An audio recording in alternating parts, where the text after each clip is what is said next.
Hello everyone, welcome to my YouTube channel. तो हम पहुंच चुके अपने लेक्चर नंबर 8 पर। तो यार हम इस लेक्चर में बात करने वाले हैं वेरिएबल के स्कोप के बारे में। और मैंने पिछली वीडियो में आपको फंक्शंस के बारे में पढ़ाया था। इस वीडियो में हम पढ़ेंगे फंक्शंस के कुछ इंपॉर्टेंट टर्म्स के बारे में, जैसे like call by value and call by reference. ये दोनों टर्म आपको जानना काफ़ी ज़्यादा ज़रूरी है जब आप फंक्शन को पढ़ रहे हैं, बिकॉज प्रोग्रामिंग लैंग्वेज में इन चीज़ों का काफ़ी ज़्यादा यूज़ होता है। ठीक है, तो हम स्टार्ट करते हैं अपने लेक्चर को। तो सबसे पहले हम जानते हैं कि स्कोप ऑफ वेरिएबल क्या होता है। स्कोप ऑफ वेरिएबल,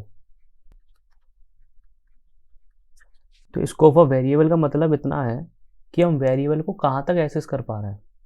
वेरिएबल को कहाँ तक एक्सेस कर पा रहे हैं। कहाँ तक एक्सेस करने का मतलब क्या है? जब हम वेरिएबल को डिक्लेयर करते हैं, ठीक है, फिर उसको इनिशियलाइज वगैरह जब भी करते हैं, तो हम देखते हैं कि कुछ वेरिएबल की जो होती है कुछ लाइफ होती है। कि वेरिएबल की लाइफ क्या होती है बेसिकली हमने जो वेरिएबल बना दिया, जैसे मान लो ये एक फंक्शन है हमारा इंट मेन, इसके अंदर हमने इंट करके एक वेरिएबल बना दिया। ठीक है, तो इंट ए का जो स्कोप है वो क्या है? इंट ए का जो उसमें स्कोप है, सिर्फ इतना स्कोप है कि ये इंट मेन जो फंक्शन है उसके अंदर तक ही सीमित रहेगा। अगर हम चाहें यहाँ इसको यूज़ करना, मान लो हम यहाँ कर दें a = 0, तो हमें यहाँ एरर आ जाएगी। क्यों? क्योंकि जो a का जो स्कोप है वो जो है इंट मेन प्रोग्राम तक ही है। इंट मेन प्रोग्राम हमारा कहाँ ख़त्म हो गया? एंड कर्ली ब्रेसेस पे। ठीक है, तो जहाँ तो वेरिएबल का जो स्कोप होता है वो कुछ इस प्रकार का होता है। जैसे मान लो कर्ली ब्रेसेस स्टार्ट हुआ किसी का भी, आपने कर्ली ब्रेसेस दिया फंक्शन में, ओपनिंग कर्ली ब्रेसेस, और आपने कोई वेरिएबल डिफाइन कर दिया या कुछ इनिशियलाइज कर दिया, एंड जब तक उसका क्लोजिंग ब्रेसेस नहीं रहेगा, जब तक वेरिएबल की लाइफ रहेगी, जब तक उसका क्लोजिंग ब्रेसेस नहीं आ जाएगा, जब तक वेरिएबल की लाइफ रहेगी। जैसे ही क्लोजिंग ब्रेसेस के बाहर हम उसको यूज़ करेंगे, वो हमें एरर दे देगा। क्यों एरर दे देगा? क्योंकि उसका स्कोप ख़त्म हो चुका है। ठीक है, तो हम स्कोप को बोलते हैं लोकल स्कोप। जो स्कोप मैंने जो आपको बताया है, इसको हम बोलते हैं लोकल स्कोप। कि वेरिएबल की जो लाइफ टाइम है सिर्फ इन कर्ली ब्रेसेस तक ही सीमित है। अगर हम इसको बाद में इससे पहले इसको यूज़ करना चाहेंगे तो हम नहीं कर पाएंगे। ठीक है, तो ये हो गए हमारे लोकल वेरिएबल्स जो हम बेसिकली डिफाइन करते हैं। अब हमारे ग्लोबल वेरिएबल क्या होते हैं? ग्लोबल वेरिएबल हमारे वो होते हैं जिनको हम जब हेडर फाइल लिखते हैं, मीन्स हमारा मतलब वो है कि हम उनको किसी फंक्शन के अंदर डिफाइन ना करें। ग्लोबल वेरिएबल हमारे वो होते हैं जिनको हम किसी कर्ली ब्रेसेस के अंदर डिफाइन ना करें या किसी के अंदर फंक्शन के अंदर डिफाइन ना करें, हम उनको खुला डिफाइन कर दें। खुला डिफाइन करने का मतलब क्या है?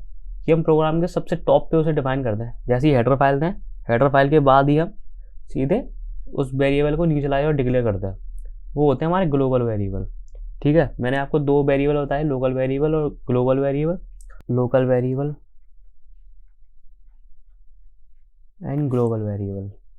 ठीक है, इनके बीच में थोड़ा बहुत डिफरेंस देखना है, तो आइए डिफरेंस देख लेते हैं। हमने क्या देखा? लोकल वेरिएबल जो है किसी फंक्शंस के अंदर डिफाइन होते हैं, define with in the function. ठीक है, और जो हमारे ग्लोबल वेरिएबल होते हैं वो हमारे फंक्शन के आउटसाइड डिफाइन होते हैं, डिफाइन आउटसाइड द फंक्शन। ठीक है, मोस्टली स्टार्टिंग में ही हम इनको इनिशियलाइज कर देते हैं या डिक्लेयर कर देते हैं। ठीक है, अगर हम लोकल वेरिएबल को इनिशियलाइज ना करें, मीन्स सिर्फ हम उसको डिक्लेयर करते हैं इंट ए, ठीक है, हम उसके अंदर कोई वैल्यू ना डालें, तो इनिशियली क्या होता है लोकल वेरिएबल में? होता क्या है, ऐसा होता है कि हम उनको इनिशियलाइज ना करें तो उसके अंदर एक गार्बेज वैल्यू पड़ जाती है। उनके अंदर एक गार्बेज वैल्यू सेट हो जाती है। गार्बेज वैल्यू क्या होती है? गार्बेज वैल्यू हमारी वो वैल्यू होती है जो कंप्यूटर में फ्री पड़ी है, उसका कोई यूज़ हो नहीं रहा, कोई वेस्टेज मेमोरी है, कोई वेस्टेज वैल्यू है। Initially if we not initialize then value store. But जो हमारा ग्लोबल वेरिएबल के केस में ऐसा नहीं होता। ग्लोबल वेरिएबल के केस में क्या होता है अगर हम उसको किसी से इनिशियलाइज ना करें तो वो बाय डिफ़ॉल्ट 0 से इनिशियलाइज हो जाता है हमारा ग्लोबल वेरिएबल। ये आपको डिफरेंस जानना काफ़ी ज़्यादा ज़रूरी है कि लोकल वेरिएबल में अगर हम उसको इनिशियलाइज ना करें तो उसके अंदर जो है हमारी गार्बेज वैल्यू डल जाती है। अगर हम ग्लोबल वेरिएबल की बात करें उसके अंदर हमारी 0 डल जाती है बाय डिफ़ॉल्ट, अगर हम उसको इनिशियलाइज नहीं कर रहे हैं, राइट। बाय डिफ़ॉल्ट 0, ठीक है। आई होप आपको समझ में आया होगा। जैसा मैंने आपको बताया कि ग्लोबल वेरिएबल जो है वो हमारा किसी फंक्शन के अंदर ही डिफाइन होता है, ठीक है। तो फंक्शन के अंदर वो जितनी भी स्टेटमेंट होंगी सिर्फ वही उस लोकल वेरिएबल को यूज़ कर पाएंगी। किसी फंक्शन के अंदर जितनी भी स्टेटमेंट होंगी और उस फंक्शन के अंदर जो वेरिएबल डिफाइंड है वो हमारा लोकल वेरिएबल है, उस वेरिएबल को सिर्फ उस फंक्शन के अंदर जितनी भी स्टेटमेंट है, इसे लिख लेते हैं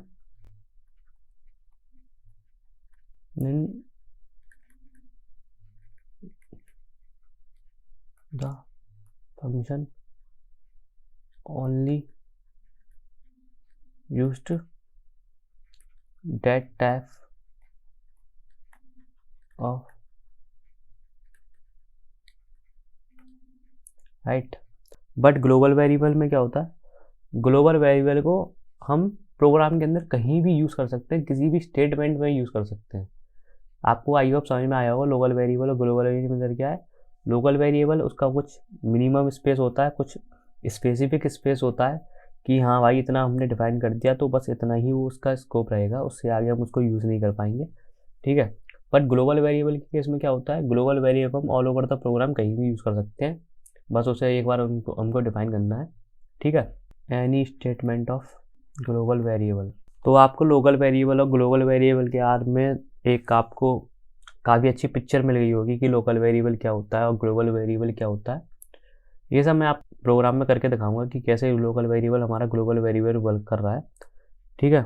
तो चलते अपने VS कोड पर करते हैं code local variable global variable के बारे में, राइट। तो जनरली हमारा लोकल वेरिएबल होता कैसा है कि मान लो हमने इंट मेन के अंदर हमने लिख दिया इंट ए और उसको हमने 0 से इनिशियलाइज कर दिया, ठीक है। हम इसके अंदर तो इसे यूज़ कर सकते हैं, इसके अंदर तो हम इंट मेन प्रोग्राम के अंदर से कोई यूज़ कर सकते हैं। मान लो हमने ए की वैल्यू प्रिंट करा दी, राइट। देखते क्या आता है हमारा आंसर। हमारी इंट मेन प्रोग्राम के अंदर जो ए की वैल्यू पड़ी है हम उसको यूज़ तो कर सकते हैं इंट मेन के प्रोग्राम के अंदर, ठीक है। अब मान लो हमने एक और फंक्शन बना दिया, लेट सपोज हमने बनाया इंट, ठीक है। हमने यहाँ int B comma int C 2 parameters दे दिए और हम यहाँ कराना चाह रहे हैं A equals to B plus C. हमने इधर ए को डिक्लेयर नहीं किया, हमने क्या सोचा कि इंट मेन प्रोग्राम के अंदर हमने ए को इनिशियलाइज कर दिया है तो हम यहाँ यूज़ कर सकते हैं ए को, बट ऐसा नहीं होगा, ठीक है।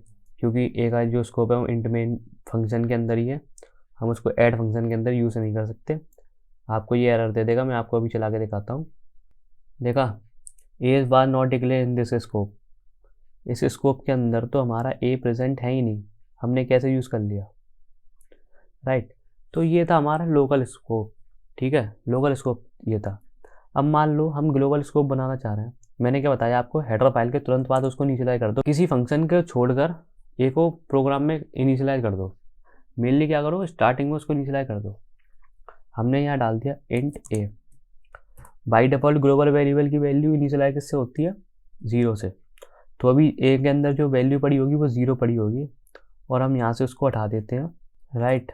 और सी आउट ए कर रहा है, ठीक है। हम ए को प्रिंट करेंगे, ए के अंदर बी प्लस सी डालेंगे और हमने ए को क्या किया है, ग्लोबली डिफाइन कर दिया है।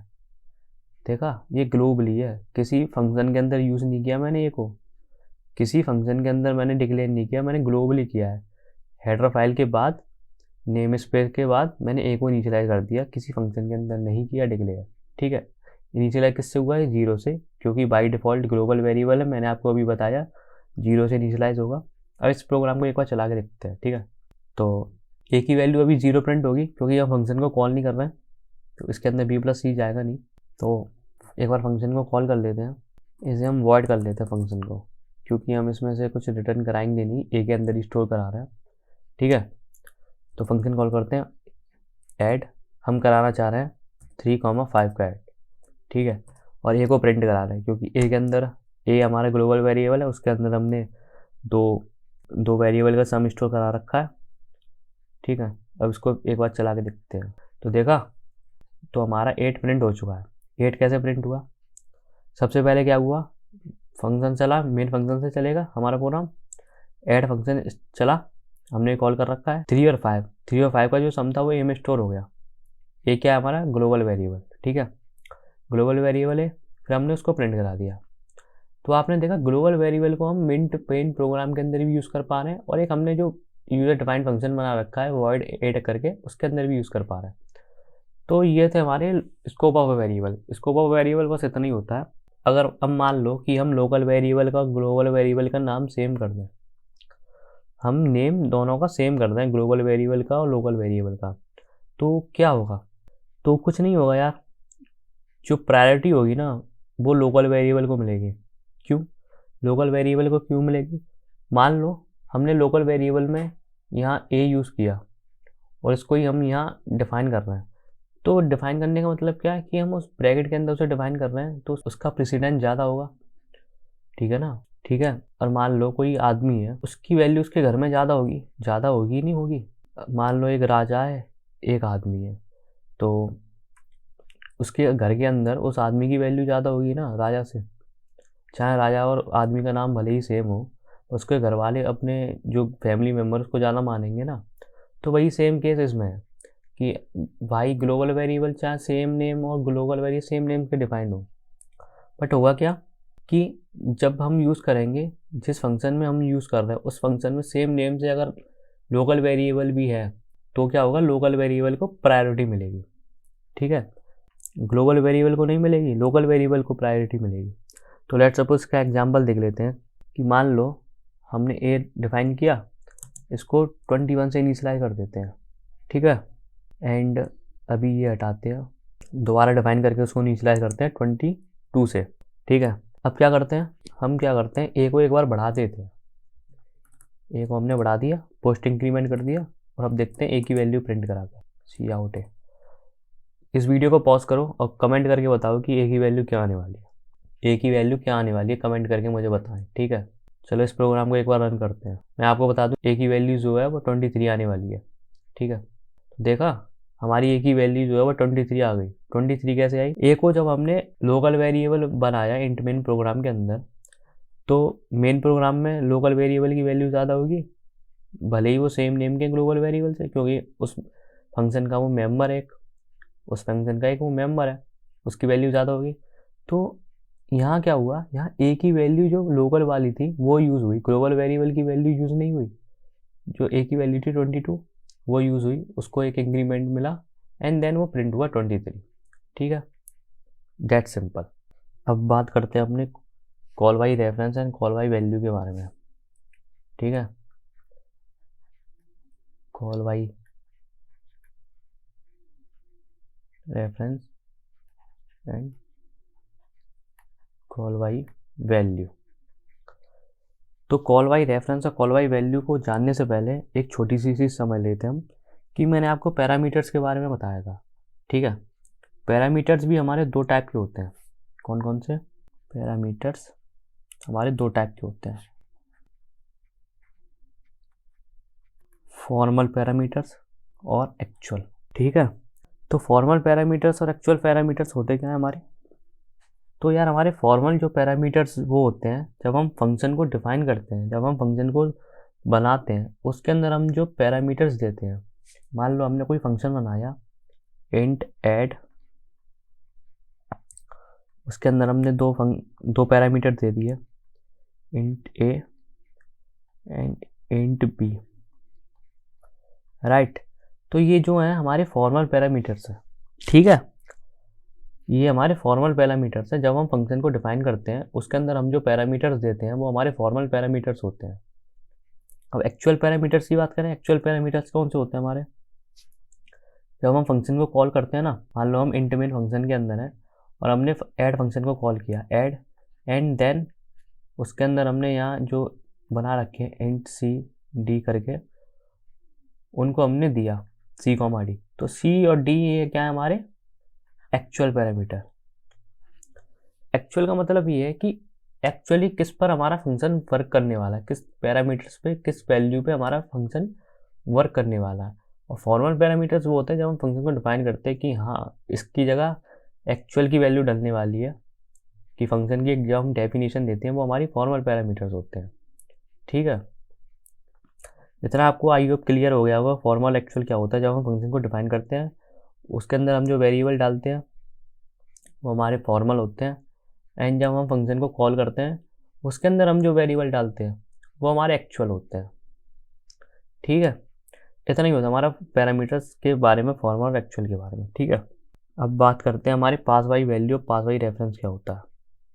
ठीक है, तो पास बाई वैल्यू के बारे में बात करें सबसे पहले। तो पास बाई वैल्यू का मतलब क्या होता है कि मान लो हमने कोई फंक्शन डिफाइन किया इंट ऐड, ये ले रहा है दो variable int A comma int B, right, and int C plus int C equals to A plus B return सी।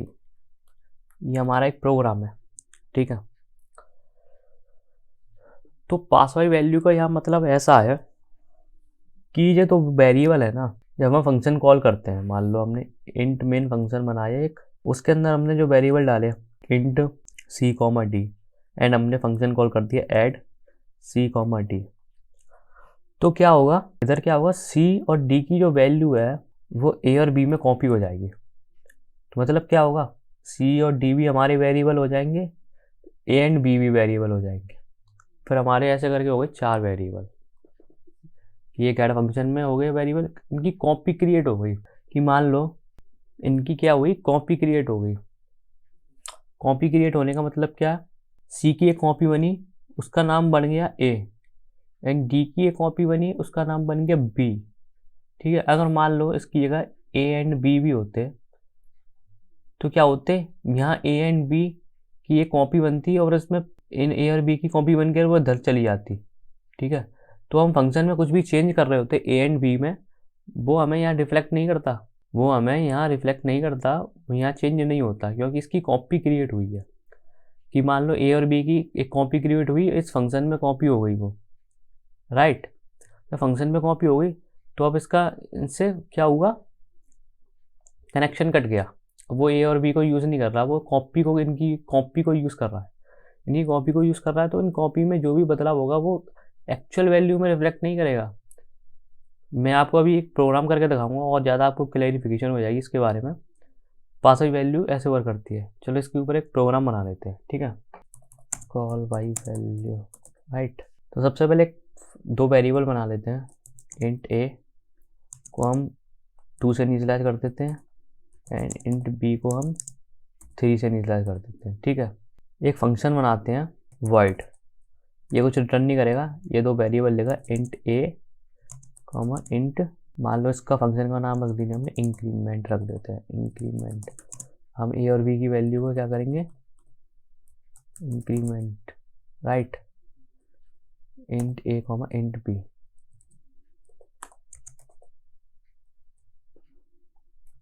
हम इसमें क्या करेंगे, ए की वैल्यू को 1 से बढ़ा देंगे एंड बी की वैल्यू को 1 से बढ़ा देंगे। हमने क्या किया, इंक्रीमेंट एक फंक्शन बनाया, उसके अंदर हमने दो वेरिएबल लिए int A and int B, and then उनको हमको इंक्रीमेंट कर दिया, राइट।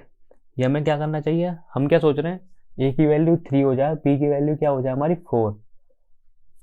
फंक्शन को कॉल करें तो increment A comma B, right. Function call होने के बाद आपको लग रहा होगा कि ए की वैल्यू हमारी 3 हो जाएगी एंड बी की वैल्यू 4 हो जाएगी, बट ऐसा नहीं होगा। इधर क्या होगा, ए और बी की कॉपी क्रिएट हो जाएगी इस फंक्शन में, एंड देन उसके अंदर बदलाव होगा, राइट, उसके अंदर बदलाव होगा, इसके अंदर बदलाव नहीं होगा। इस बार इसको प्रिंट करके देख लेते हैं, इंट ए, राइट, रिटर्न 0। ठीक है, ये चलाते हैं। तो यार हमारी ए की वैल्यू तो चेंज नहीं हुई ना, ए की वैल्यू 2 ही आ रही है और बी की वैल्यू 3 आ रही है, बट ऐसा क्यों हुआ, चलो एक बार इसको समझते हैं। क्या हुआ, तो मेन फंक्शन जो था उसने कॉल किया फंक्शन इंक्रीमेंट, राइट। तो इंक्रीमेंट के अंदर हम जो वैल्यू डाली वो क्या थी, a कॉमा बी, ठीक है। उसने इंक्रीमेंट फंक्शन कॉल हुआ, इंक्रीमेंट फंक्शन यहाँ कॉल मान लो बना हुआ है इंक्रीमेंट फंक्शन, उसके पास भी दो वेरिएबल है int a comma B, right. तो a की वैल्यू हमने डाल रखी थी 2 और b की वैल्यू डाल रखी थी 3, ठीक है। इसने क्या किया, a और b की एक और वैल्यू बना लो फंक्शन में, इधर डाल दी 2 कॉपी कर कर, ये क्या डाली यहाँ पे 2, एंड देन यहाँ डल गई 3। अब a की वैल्यू इंक्रीज हुई, a plus plus B plus plus, तो हुआ क्या, यहाँ तो a की वैल्यू इंक्रीज हो गई, इंक्रीमेंट फंक्शन के अंदर तो a की वैल्यू इंक्रीज हो गई, बट क्या हुआ, वो मेन फंक्शन के अंदर रिफ्लेक्ट नहीं करेगी। क्यों, क्योंकि हमने एक वैल्यू की कॉपी बना लिया कि मान लो ओरिजिनल तो वैल्यू ये थी, हमने एक और डुप्लीकेट वैल्यू ले ली, अब हम इसमें चेंज कर रहे हैं, इस वाली वैल्यू में, इस वाली से वैल्यू में हम चेंज कर ही नहीं रहे, इसमें चेंज कर रहे हैं और प्रिंट करा रहे हैं हम ये वाली वैल्यू, तो नहीं होगी ना, वो 2 ही रहेगी। इसमें हमने 3 कर दी, इसको फिर 4 कर दी, 5 कर दी, इसमें तो हम कितना भी चेंज कर लें वो फंक्शन के अंदर ही रहेगा, इंक्रीमेंट फंक्शन के अंदर। जब हम मेन फंक्शन के अंदर जो एक्चुअल वैल्यू प्रिंट कराएंगे वो तो ये वाली प्रिंट होंगी ना, तो यही होता हमारा पास वाई वैल्यू, राइट। अब बात करते हैं पास वाई रेफरेंस के बारे में, ठीक है। तुम्हारा पास वाई रेफरेंस क्या होता है, राइट। तो यार हमने देखा पास वाई वैल्यू में हमारी कॉपी क्रिएट हो रही है, ठीक है। हम जो चेंजेस करना चाह रहे हैं एक्चुअल पैरामीटर्स के अंदर वो चेंजेस नहीं हो रहे, राइट। तो हम क्या कर सकते हैं, हम पास वाई रेफरेंस का यूज़ कर सकते हैं। पास वाई रेफरेंस क्या होते हैं, पास वाई रेफरेंस जो होता है एक्चुअल जो पैरामीटर्स होते हैं उनका एड्रेस जो होता है उन एड्रेस का रेफरेंस देता है फंक्शंस में, ठीक है। कि मान लो हमें कराना है a की वैल्यू को इंक्रीमेंट कराना है, हमने कहा भाई फंक्शन तू कुछ भी कर, मुझे a की वैल्यू इंक्रीमेंट चाहिए, मुझे नहीं चाहिए कि तू पास वाई वैल्यू करे उसकी, इसकी कॉपी क्रिएट कर दे, मुझे उससे मतलब नहीं है, उसकी कॉपी क्रिएट मत कर, जो a की वैल्यू है मुझे उसमें ही चेंज करके दे। तो इस केस में हम क्या यूज़ कर सकते हैं, इस केस में हम यूज़ कर सकते हैं पास वाई रेफरेंस, ठीक है। तो पास वाई रेफरेंस कैसे होता है, पास वाई रेफरेंस करने के लिए यार कुछ नहीं है, मैं अभी आपको कोड में बताता हूँ कि पास वाई रेफरेंस कैसे यूज़ करते हैं, ठीक है। यहाँ हम फंक्शन बनाते हैं पास वाई रेफरेंस के लिए, राइट। हमने बनाया वॉइड इंक्रीज नाम से फंक्शन बना लिया, ठीक है। ये वैल्यू लेगा इंट, अब इसके अंदर हम वैल्यू कैसे पास करेंगे, ठीक है। जब हम फंक्शंस के अंदर पास वाई वैल्यू कर रहे हैं तो हम सीधे नॉर्मली वैल्यू पास कर दे रहे हैं। जब हम पास वाई रेफरेंस करेंगे तो हम जब वैल्यू पास करेंगे तो उससे पहले हम एंड ऑपरेटर का यूज़ कर लेंगे, and A comma int and B. ये क्या बता रहा हमें, ये बता रहा है कि ए की जो वैल्यू है वो पास वाई रेफरेंस है, कि ए की जो वैल्यू का एड्रेस है, एक्चुअल एड्रेस जो है वो गया है। कैसे, एक बार मैं आपको समझाता हूँ, ठीक है। जब हम पास वाई वैल्यू करते हैं, राइट, तो क्या होता है, ये कोई यहाँ एक वेरिएबल बना है ए, राइट। इसका कुछ एड्रेस है, मान लो इसका एड्रेस है 4, राइट। जब हम इसको फंक्शन में डालते हैं, पास वाई वैल्यू करते हैं, तो इसका एक और वैल्यू क्रिएट हो जाता है, एक और एक वहीं बन जाता है, राइट। उसका एड्रेस अलग हो जाता है, मान लो इसका एड्रेस हो गया 8, फिर जो हम चेंज जो होगा, जो फंक्शन जो चेंज करेगा जब हम इसको कॉल करें इस वाले पर होगा, चाहे इसको ऐड करे +1 से या उसको माइनस करे या कुछ भी करे, वो इस वेरिएबल में यूज़ होंगे, जो भी चेंजेस हों जो होंगे इस वेरिएबल में रिफ्लेक्ट करेंगे, इस वेरिएबल में रिफ्लेक्ट नहीं करेंगे जो एक्चुअली जो हमारे इंट मेन के अंदर हमने बनाई है, right. But pass by reference का मतलब क्या होता है, पास वाई रेफरेंस के केस में ऐसा नहीं होगा। हमने एक वेरिएबल बनाया ए, उसका एड्रेस है 4, जब हमने फंक्शन को कॉल किया, राइट, तो फंक्शन ने देखा हम उसका रेफरेंस पास कर रहे हैं, तो फंक्शन क्या आएगा, फंक्शन डायरेक्टली इससे बातें करेगा, राइट, इसके पास जाएगा, इसकी कॉपी क्रिएट नहीं करेगा, इससे इसको अब डायरेक्टली यूज़ करेगा।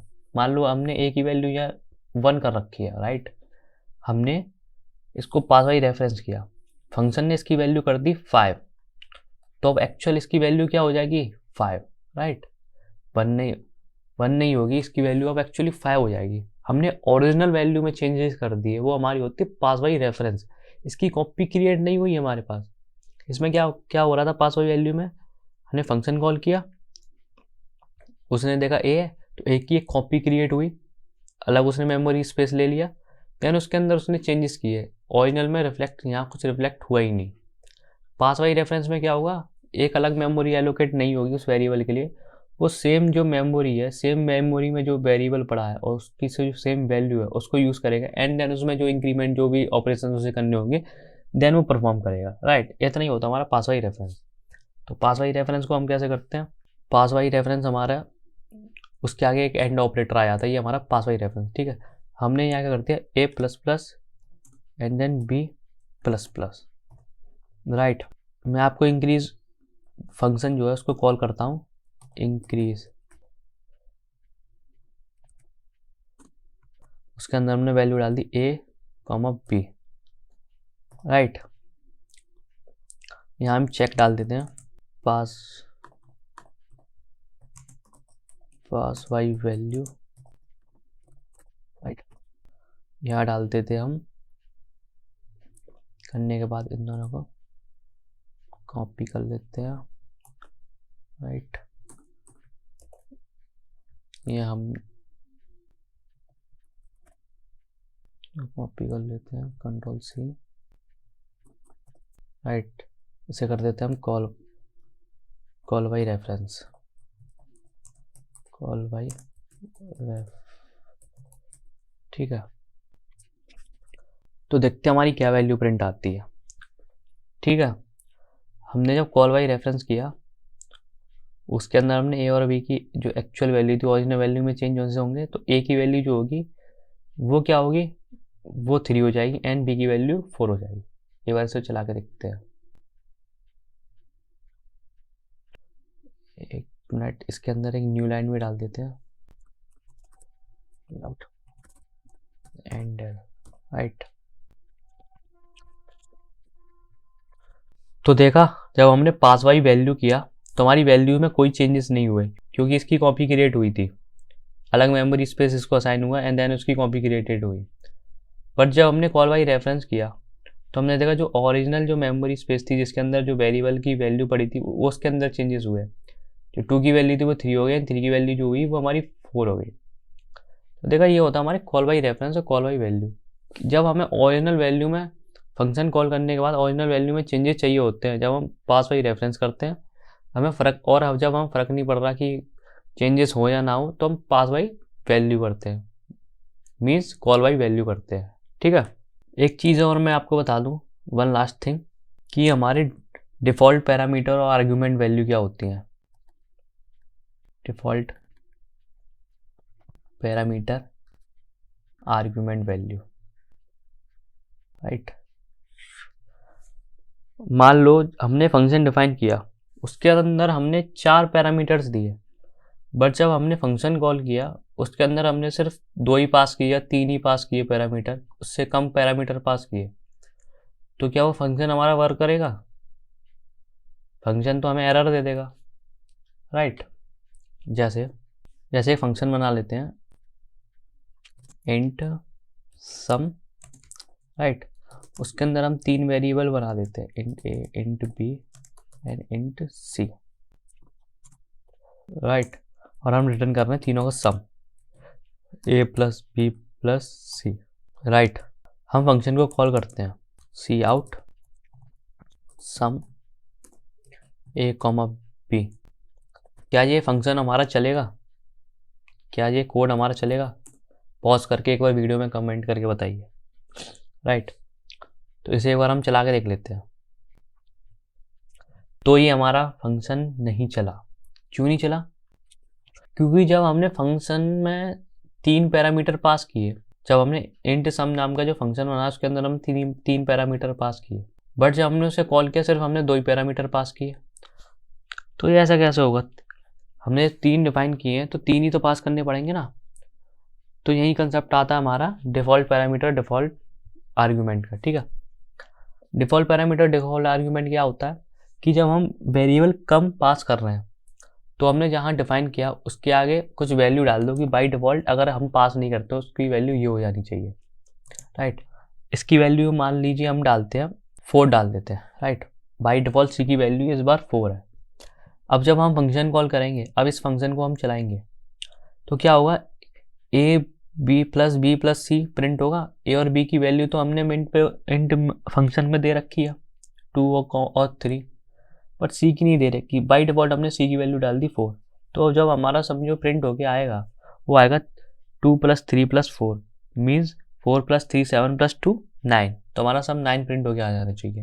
लेट्स देखते हैं क्या आता है। तो आपने देखा कि हमारा सम 9 प्रिंट होके आ चुका है। तो ये होता है हमारा बस इतना सा ही डिफ़ॉल्ट पैरामीटर कि हम कम पैरामीटर पास कर रहे हैं जब हम फंक्शन को कॉल कर रहे हैं। तो आप श्योर करें कि जब आप फंक्शन डिफाइन कर रहे हैं उसके अंदर आप डिफ़ॉल्ट पैरामीटर डालें कि बाई चांस अगर इनपुट में उसकी वैल्यू नहीं डलती है तो वो बाई डिफ़ॉल्ट उस वैल्यू को यूज़ करके जो भी स्टेटमेंट है वो परफॉर्म कर देगा, राइट। तो यार आज की वीडियो के लिए बस इतना ही। वीडियो पसंद आई हो तो वीडियो को लाइक करें और यार चैनल को सब्सक्राइब करते हैं।